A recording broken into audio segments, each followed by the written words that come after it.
Okay, so we're going to draw the skeletal system. Does anybody, I thought this one was fun, does anyone know what skeletal means? No. Okay, skeleton comes from the Greek skeleton, skeleton soma, which means a dried up body, a mummy, or the bones. Now the Latin word is osteo, meaning bone. So if you hear the word osteocyte, that means a bone cell. Osteology, the study of bones. For the word skeleton, actually is Greek. Okay, so we are going to use our blue pencils to lay out a simplified skeleton before we get lost in the details of all the bones.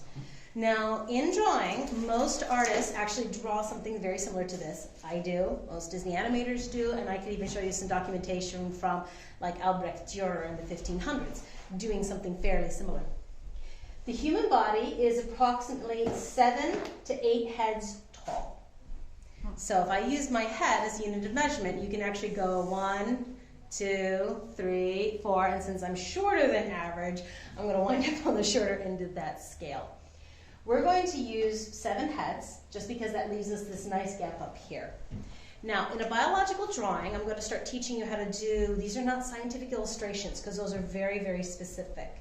But we are making biological drawings. So the first thing we need to do is we need to label it. So, anatomy of the skeleton. Now, I noticed all of you caught on to what I'm doing. So you guys folded your paper in half again, and in half lengthways, and we have these divisions. Yes? Is left and right the opposite? It is. Oh, great. Not again. I hate this. Okay, so facing this should be left. Thank you, Caden. Yep. Okay. You labeled it wrong on this one. Don't worry about it. Okay, so the first thing we're going to do is draw the head. And the head is going to take up the entirety of this first segment. So once we have these quarters, I've split the quarters in half. Now this is a rough measurement. Nobody's going to come along and go, oh my gosh, your body is 7.3 heads tall, how dare you? Okay, but this is just to help us get kind of an idea of where things are in the body. So the whole head is, I actually draw the brain case, and then I draw the skull. Do you see how that works? And it kind of fills up that whole 1/2 of this top quarter of the paper. And again, I'm using our non-erase blue or our sky blue, something that we can draw over very easily. Once you have that, we're just going to let the backbone go right down this center line or the center fold of your paper. The pelvis is going to sit right here in unit 4, okay? And so you're going to make a straight line and then a scoop. And when we get to the pelvis, you'll find out what it actually means and it actually makes sense. Actually, I'm going to put that a little higher. I'm going to put it up here. Okay. And we're going to need, I have neck and shoulders. The shoulders should be, you should be about 2 heads wide from the center line. So if you want to estimate, you can kind of take your hand, roughly measure, and then go out from the center line, and go out from the center line, and that's about how wide your shoulder is going to be. Because take a look at me. I'm about 2 head lengths wide. And again, these are all rough measurements. So then we're going to have the shoulders, and then down here between the 2nd and 3rd division, we're going to have the bottom of the ribs. So between the 2nd and... It's a triangle, Mom. Well, it's more of an oval for the whole rib. And then right here where this 2nd division is, we're going to put a diagonal line down and That's down. what I was talking about. Mm-hmm. So far, so good? Anybody panicked yet? No. Great. Okay. Now, For the arm bone, the arms and the legs both come in 2 units. Now, a lot of people will draw people with their hands ending at their waistline, but you know, that's not the way it works. Your hand actually comes down to your mid-thigh. So your elbow, if you kind of poke yourself in the elbow, you realize that your elbow comes down to just past your rib cage. So we're going to come out here, kind of making an arc and estimating. That's going to be your upper arm.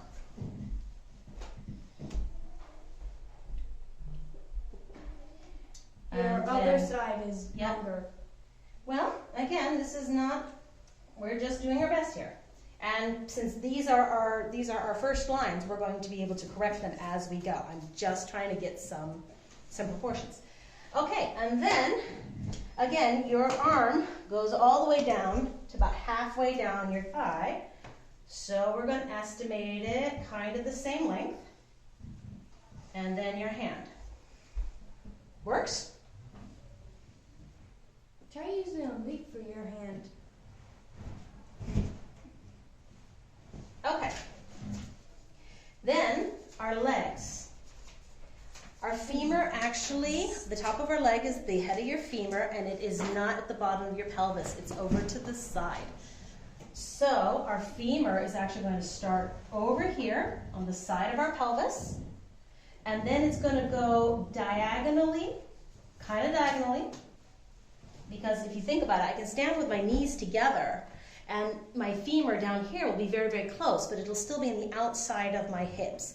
So it does run diagonally down your leg. And then right here at this split and the last quarter, we're going to put our patella. Okay? Then straight down for our lower leg. And then we're going to have our foot. Now, because the foot is almost impossible to draw, and you kind of make this wedge shape stand in for the foot. Because the foot's almost impossible to draw, we're actually going to draw it over to the side when we get there. But for now, that'll work. And now we have a proportionally decent framework to build on. Does that help? Because if there's one thing I always hated when I was in art school, it was, you know, starting a drawing and then getting down here and finding my legs are here or finding my legs are there. Okay, so now we can start switching over to our regular pencil. Science drawing should always, always, always be done in pencil. Okay, let me tell you, one of the best things that ever happened to science artists was the computer. Because now we can erase all day long. Okay, so the first thing we're going to do is the skull or the cranium. The skull or the cranium. Now, we did play that game earlier, Latin or not Latin. Which of those terms did not sound Latin? Skull. Skull. Skull comes from the Old Norse, so that's going to come down here. Skull. Skull. Skull, from the Old Norse, skalli. Now, personally, I prefer the Old English term for what this was. So you want to know what it is? What? The head ball. What does it The sound head like? ball. The head ball or the head bowl. So the whole thing, and in a scientific drawing, when you make this label line, you are saying everything that encompasses this section is called something. So we're going to encompass the top and the bottom, and we're going to call it the skull. Now we're going to have to draw the skull in. But this sort of label line means everything between here and here is called the skull. Just like last week, everything between here and here is the epidermis, everything between here and here is the dermis, everything between here and here is the subcutaneous. Okay. Oops, I lied. We're going to switch back to blue for real quick. Your eyes are about halfway down your skull. So, about halfway, I'm going to make, with my blue marker, I'm going to make a side line like this, and then I'm going to take note of where that circle ends. And this is how we're going to put in the eye socket and the nasal socket and septums.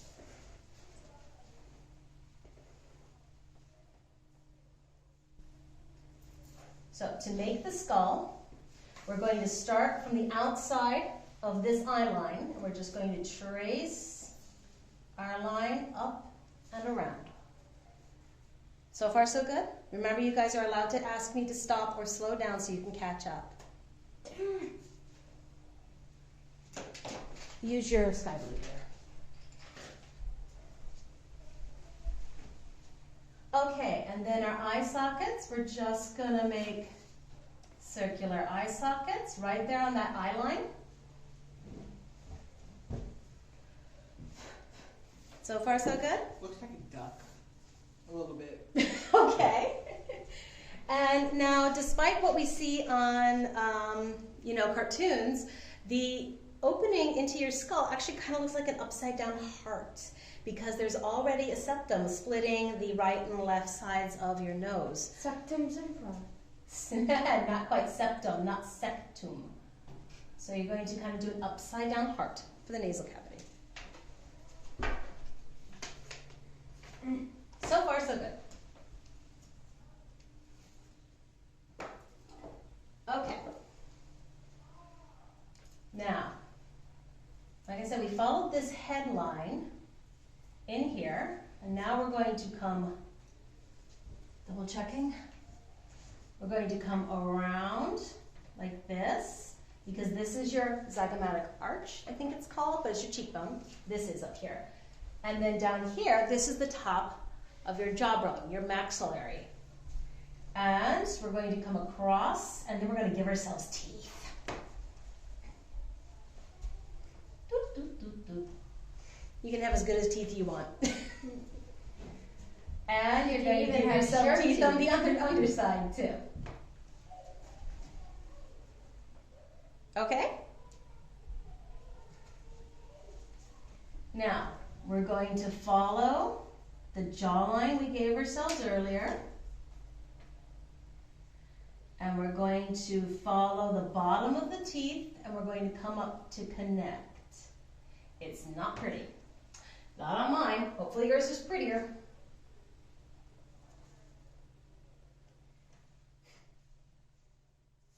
But it's, decent.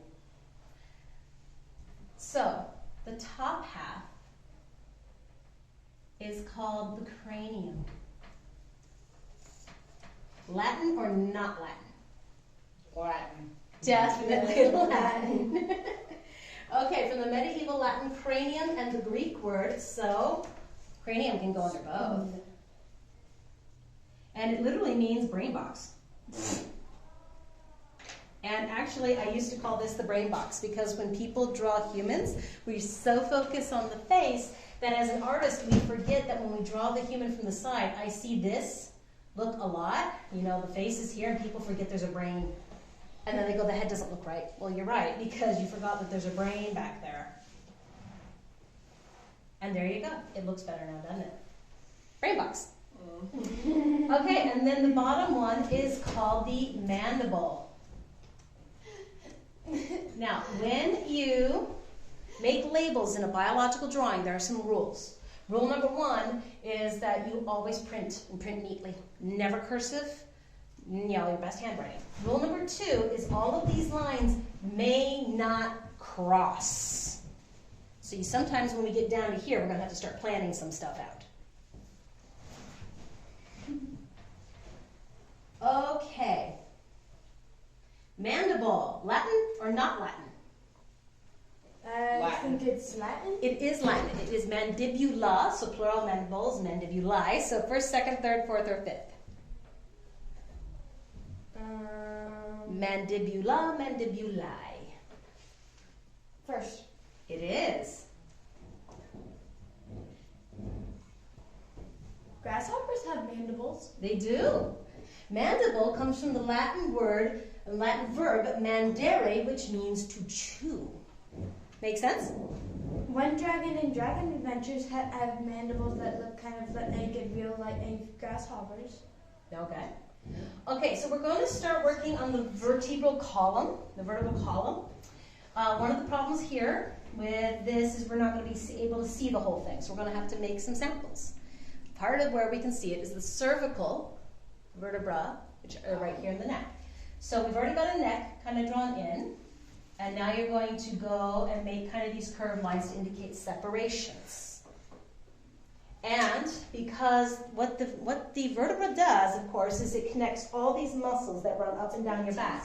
So it has these spurs. And those spurs are where the muscles can attach. So you can put those on either side. Okay? Now one bone that's not on our diagrams but is there is right here under the mandible, and it's called your hyoid bone. If you want to make it, you don't have to, you're going to make a U shape. You're going to have to point directly at it. Hyoid. Latin or an other? Other. Other, it is Greek. And it basically is a permutation of their letter U, because it's a U-shaped thing. The hyoid is the only bone that is unattached to the rest of the bones in your body. And do you know what its purpose is? What? It roots your tongue. Oh. It's the anchor for your tongue. Tongue anchor. Tongue anchor.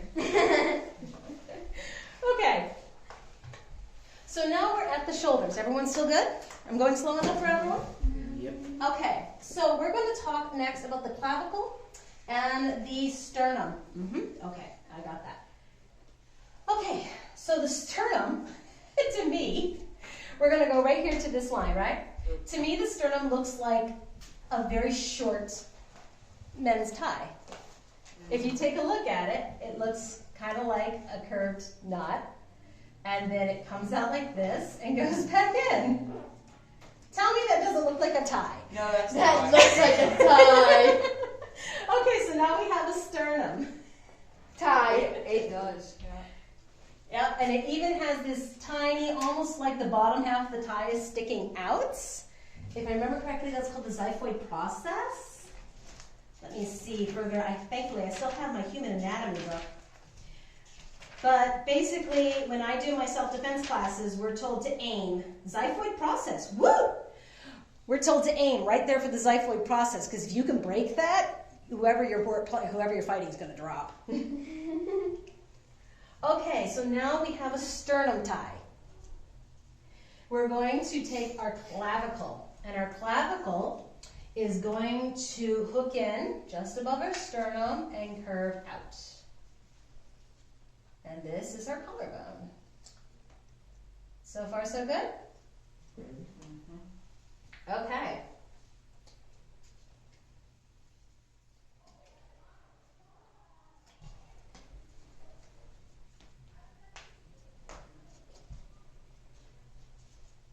Now, the next bit is a little hard and a little fiddly, because we have to put the scapula. The scapula, scapulae. So scapula, scapulae, Latin or not Latin? Latin. Latin. First, second, third, fourth, fifth? First. First.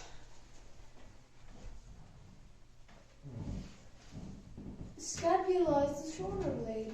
Uh-huh. Oh, and clavicle, from the word clavicula. First, second, Latin or not? Clavicle, clavicula, claviculae. Latin. Latin and Greek. First. yes, it was a first declension noun. You are right, Katrina. The clavicle also is Greek. It comes from the from the Latin word clavicula, meaning a little key, and the Greek word kleis, right? Kleis, because this locks your shoulder in place. When you break your collarbone, you've broken your shoulder, and so they have to relock your shoulder in place. This is the keystone. You can also dislocate your shoulder in that. Heck yeah.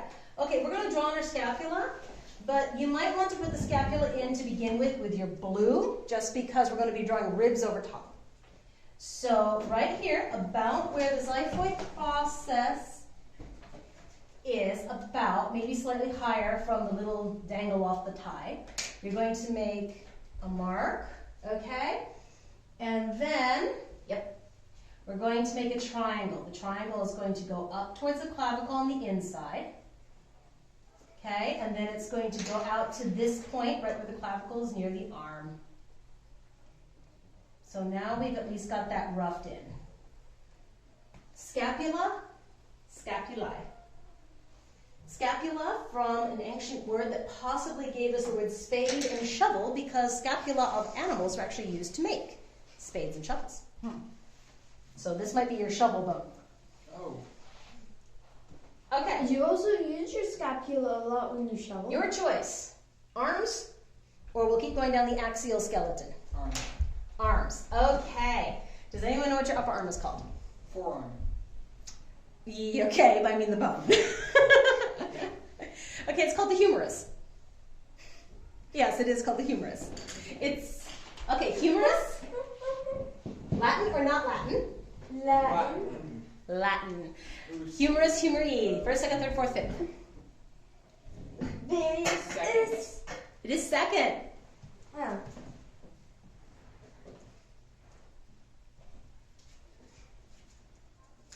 Okay, so the humerus, the way it's attached to your body is called a ball.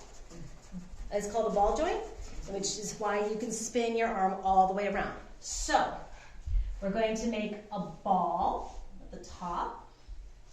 Now, bones, you remember you've probably seen the classical cartoon bone, right? It's got a shaft and it's got these like bulbous ends, right? Mm-hmm. Well, those bulbous ends are there because the muscle will attach there and then it'll simply run along the bone. Some of you wondered what this was for.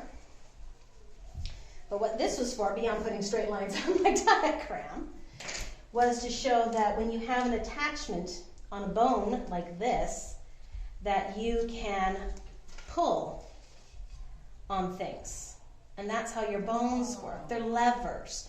All your muscles are the various attachments for the levers. So this, for example, might be your lower two arm bones, the radius and the ulna, and the bone, the muscle for them actually attaches up here at the shoulder. And so when it shortens, I can raise my forearm.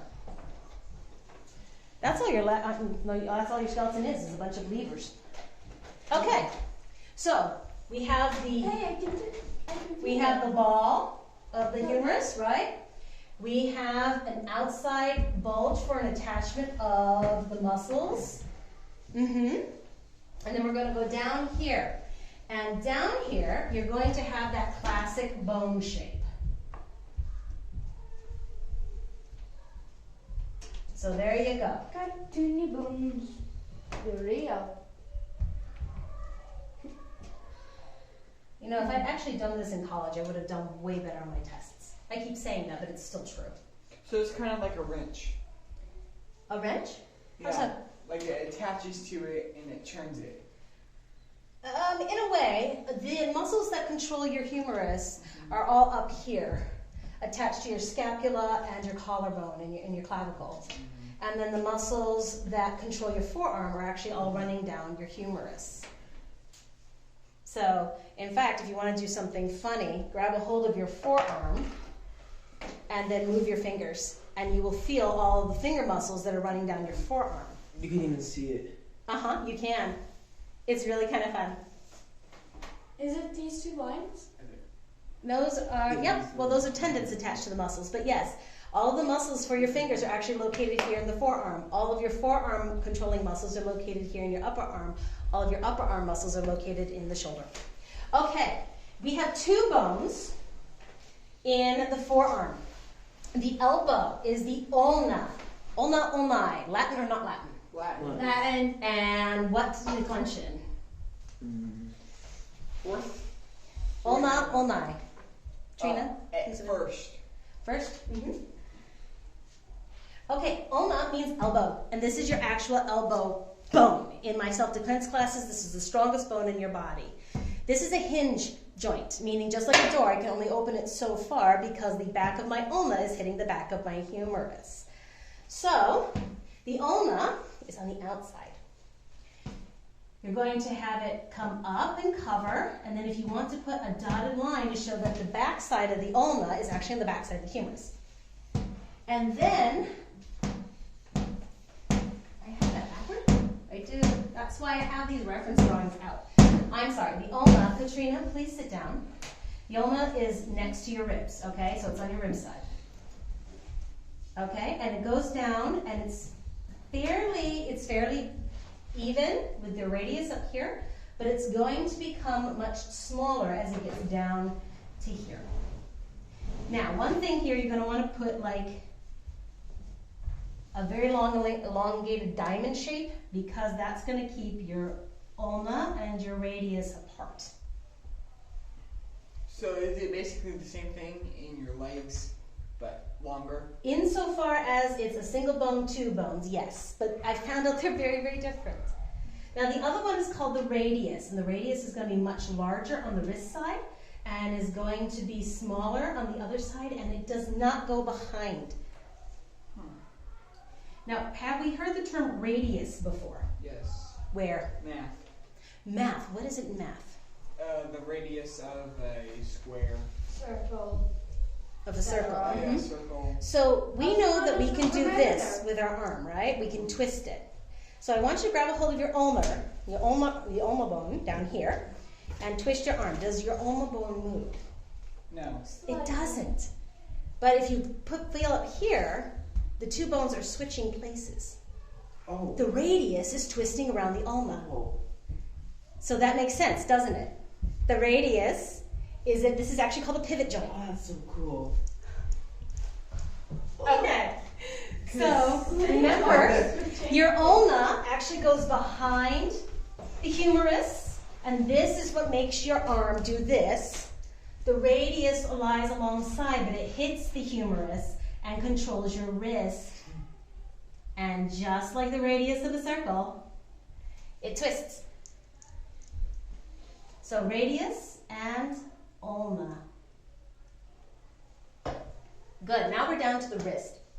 We are not talking about each individual carpal bone. So we're just going to make kind of a big circle, okay? And there are, let me double check, because I haven't done this since college years ago. There are 8 carpal bones, and they're all on the wrist. So if you want to write carpal, and then wrist, and then 8, because each of these bones does have a specific name, but we're not going to bother with it right now. Those we're just learning. So carpal. Then you have the bones of your palm, 5. So carpal comes from the word carpalis. Latin or not Latin? Latin. Latin. Most of us. First, second, third, fourth, or fifth. Second. What did I write down? Do you know what? I forgot to write down what it is. I apologize, but it is Latin. Okay, the metacarpal. Meta means past, Third. after, or between. So you have the carpal, and then you have the metacarpal, the after the carpal bones. Now, when we put our arms down, our thumb usually points out. So I'm going to have to be creative since I locked myself in here. Actually, I'm just going to move that. Carpal. All right, so then with the skeleton, with hands, I make kind of this with this little shape off to one side. Thumb bone, 1, 2, 3, 4, and then those are the metacarpals. Notice I am using this encompassing diagram here. And then I'm putting the number 5 to remind myself there's 5 of them. Now this was my favorite one. Does anyone know what these finger bones are called? Phalanges. They are called phalanges. Do you know what it comes from? No. The word, the singular, is phalanx. Does anyone ever heard the term phalanx? No. No. Okay, does it sound Latin, Greek, or other? Latin. It is both Latin and Greek.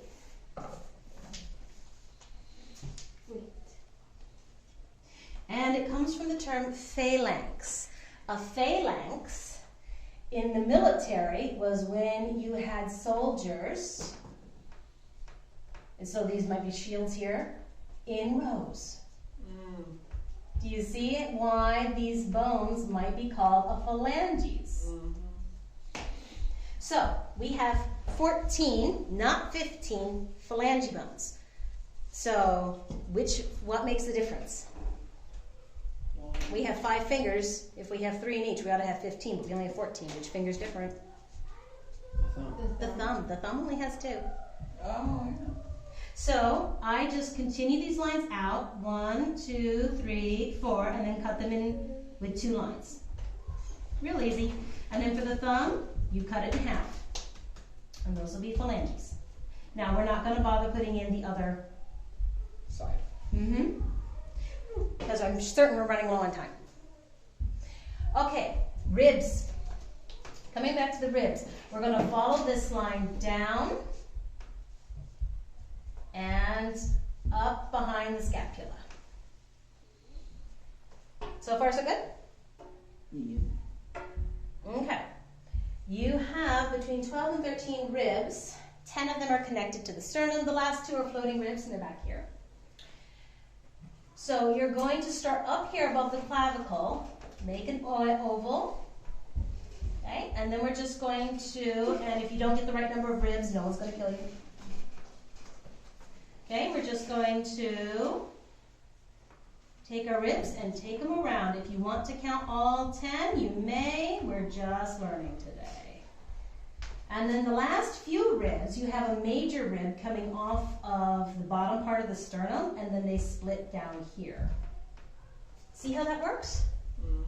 And now that I have ribs, I can go back here, and I can fill in the scapula. He looks so much like a business guy or a skeleton Marinita. Sure. Okay, so these are ribs. Now, I'm not going to encompass the whole thing because the whole structure together is called a rib cage. So you want to put a label line in the dead center of the structure, and you want to come out, and you want to put all of those at one node, and then call it a rib. And when you do this in a scientific drawing, not a scientific illustration, but a biologic or scientific drawing, you are saying that these are samples of ribs, and then you're supposed to be able to extrapolate out that the rest of them are also called ribs. So this says this whole structure is a skull. This said these 3 are ribs, and therefore all the rest of them are too. Okay, coming down here, the ribs will come down here. We're going to keep going with the vertebra.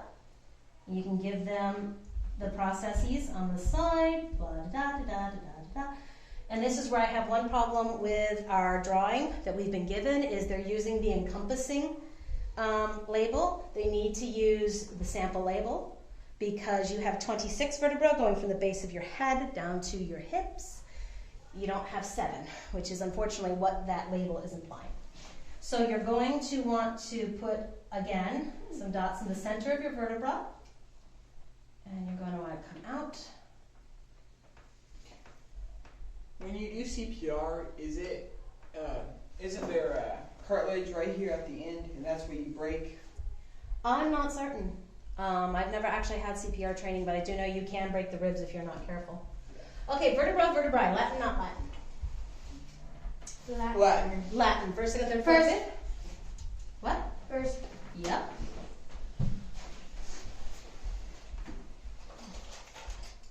Vertebra, from the Latin meaning backbone. Okay, so now we're come here, pelvis. Latin, not Latin. Not Latin. Latin. Not. Pelvis, pelvis. Latin. Latin. It is fourth. Latin. Third, pelvis. Pelvis, Elvis. Pelvis. Pelvis comes from the Latin meaning a basin. So, to make a pelvis, and you're going to take this kind of thing, you're going to make kind of a heart shape. These are the iliac crests. And then down here in the center, down here, you're going to make the, oh darn it, and the word for what that is escapes me suddenly. The pubic arch. Now, if it's an acute angle like this, the pelvis belongs to a male. If it's an obtuse angle like this, the pelvis belongs to the female. This is one of the things that we can use to tell whether a skeleton was a male or a female during his or her lifetime. Okay, and then you're going to come up. So you're kind of making 2 upside down nested hearts, right? And then here we're going to touch the top of what will be the femur. Touch the top of what will be the femur. So far, so good? Yeah. You got holes here. And then we have to make kind of a weird heart shape back here. There's a lot of heart shapes in the pelvis. This is the sacrum. This is part of your backbone. And this is the coccyx, your tailbone. And for men, this hole in the pelvis is going to be small and it's going to be kind of heart-shaped. For women, for obvious reasons, it's going to be open. It's going to be far bigger and more circular because you got to get a baby through that. Okay, so this is the pelvis.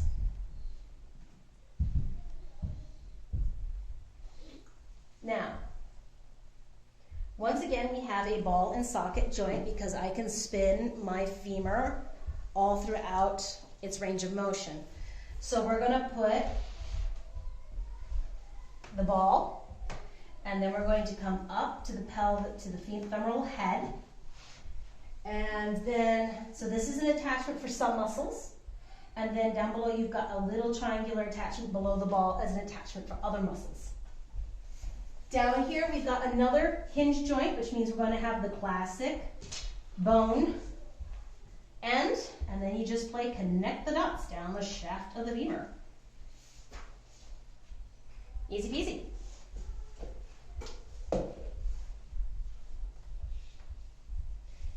Femur. Latin? Not Latin. No. Femur, femoris. Latin. Latin. First, second, third, fourth, fifth.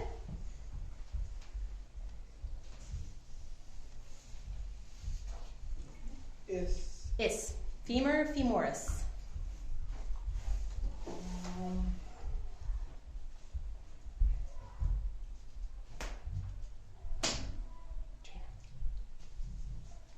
Fifth. It is third. Okay. Then we have, this is another hinge joint because I can straighten my leg, but I really cannot hyperextend it. This is what happened to my grandpa. His ball joint started rubbing against the bone. Yep, and that's where you need a hip replacement. Yeah, that's why he got a hip replacement. And if you break, I had a relative that actually broke the head off of the rest of his, right there at the femoral neck, and that wasn't just nasty. Yeah, all the liquid and stuff rubbed away. You? Yeah. Okay, so here we have the patella. It kind of looks like a rounded triangle. When I was in jewelry school, we would have called this the, and there it goes, right there. I need that information, and my brain just giggled and hid it. But this is patella. Patella patellae. Latin? Latin. First, second, third, fourth, fifth? Patella First patellae. declension. First declension. It means pan or bowl. Kind of fun. All right, so now we have the tibia and the fibula. And these are, for me, they were difficult to keep apart until I had to study this week in preparation for this thing. So, think the terrific Titan tibia travels from your knee to your big toe. And your toe, if you put your feet together and look, your big toes are in the center of your body. So big toe here. So the tibia, it has, again, it's a hinge joint, so it has that nice classic bone top. We'll come down here. Now, I want you to take your feet and find your ankle bones, the knobs on either side of your ankle. Now, I want you, if you can, to move your foot. Do those bones move? Do your ankle bones move when you move your foot around? No. They don't, because they're part of your tibia and your fibula. They are not part of your ankle. We think of it as our ankle bones, but they're actually part of your leg bones. So when we get down here, you're actually going to make, they look like they kind of melted right over your ankle. So you're going to make this kind of bulge, because that's your inner ankle bone. And then we're going to play connect the dots down to our Titan terrific tibia, traveling down to our big toe. T. Yes. And then the fibula is, so this one should actually come way over here because it's bigger. Then the fibula is feeble fibula, fixed to your little toe. Feeble fibula fixed to your little toe. Your little toe is on the outside. So you're going to want that kind of melted, bulgy look down here. And then you're going to go up and it's going to hook right here underneath. And there you go. The feeble fibula fixed above your little toe. Now we have a problem because we've got a lot of bones to fit in here and it's really hard to do it while the foot is facing forward. Mm-hmm. So let's label these first. The Titan terrific tibia and the feeble fibula. Okay, so now we're going to make a circle, okay? And we're going to blow that circle up over here, okay? Good.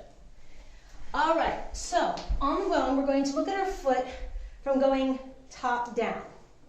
We still won't be able to see most of the tarsals because it's hidden. The blue is So- showing up. Don't fall on me, for heaven's sake. That would be bad. Flat Stanley. Yes, flat Stanley. Okay, Flat so I'm going to Stanley. make like a dotted fibula and a dotted tibia, okay? And then we're going to, with our blue, we're going to kind of mark out our foot. The foot is like this wedge shape. Does that make sense? Kind of looks like a. Okay, so then we're going to divide it into thirds roughly. 1/3, 2/3. That'll make things easy. Now, we have tarsals. And the tarsals are going to be your ankle bone. And if you grab a hold of it, you can feel it right there. Okay, you have your ankle bone, the calcaneus, and you've got a series of other bones here. And there are, let's see, there's 8 of those, so there's 7 tarsals. Yes, there are 7 tarsals. 1, 2, 3, 4, 5, 6, 7. Now we are going to make our metatarsals. Where do you think the metatarsals are? Right there. Yep, so you're going to make 5, 3, 4, and the last one's pretty big because a lot of your weight and a lot of your balance is based upon that big toe. Okay, so tarsals, 8, and guess what tarsal means in Latin? Tar. No, it means foot. Oh. And then so these are going to be Your Meta. stuck on your foot. the tarsals. And how many of those are there? 5. 5, 1 to support each toe. And then we're just going to follow those lines out here. There's And some people, their big toe is the tallest. Some people, their second toe is tallest. Doesn't really matter. Mine's just at a slant. And then we're going to split that big toe in 2. And how many are you going to split the rest of the toes into? 3. 3. The proximal, middle, and distal joint. I accidentally put 4 on one. And those are the phalanges. Now, of course, we're going to try, we would finish this on a normal day, but I'm fairly certain we've gone over time. Anyone got a phone or a clock? 11:23. Yeah, we've gone over. So, is the skeleton quite so scary now? No. No, step by step, and since we've recorded this, you guys can play it while you practice. It's a cinch. Inch by inch, it's just hard. so. It's really hard. Yep. And like I said, as an artist, if I'm going to draw something, like say somebody chopping wood, I'm going to start with the skull, and then if he's chopping wood, his shoulders are raised, and you know, there he is holding an axe, right? Hands. And there is this rib cage, the backbone, hips. So, I mean, I will do this and then I will fill it in with muscles. I won't go to this depth, but this is how a lot of artists do draw. We have a simplified skeleton that allows us to put the person in place and then we'll dress them. Okay, well, then that's everything. And you guys really did very well on Latin, not Latin, really other. The other one is the rib. Rib comes from an Old Latin word meaning roof or covering. Does that make sense? Yes. Okay. Well, that's it for today, and it's lunchtime.